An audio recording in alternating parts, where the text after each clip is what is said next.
the new calculator, everything is off. You want to know whether it's original and the keys are all working. So this is what you do. You press Shift 7 and then on simultaneously. Now you see it is written diagnostic, press AC. Non press AC, press 9. You see it went away. So we'll do it again. Diagnostic comes, we press 9. And when you press the 9, you see that the face becomes blur like this. You have something like this on the screen. Then you move to Shift. Then you press the Shift again. Then you press the Shift again. You press the Shift again. You press the Shift again, and then you will see the version. It tells you the version. You see? And then it tells you that you should press AC. So now you come to where the AC is, and then you press the AC. Now you see the contrast appears. This shows you how to either increase the brightness if you don't like it. Okay, you use the left and right to show whether you to your specification, but that is not what we want. We want to check whether all the keys are working. So we come back to the AC, and then you see 00. Now when you see the 00, you start from the Shift, the first key here, Shift. Then you come to the alpha. The alpha gives you access to all the red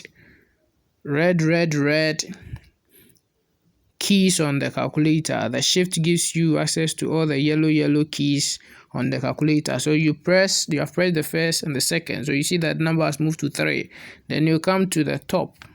You see the keys begins to change.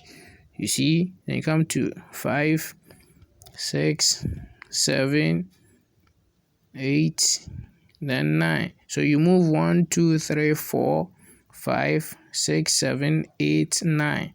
Then you continue from there until you hit the last key of the calculator. If a key is not working, the calculator will not move.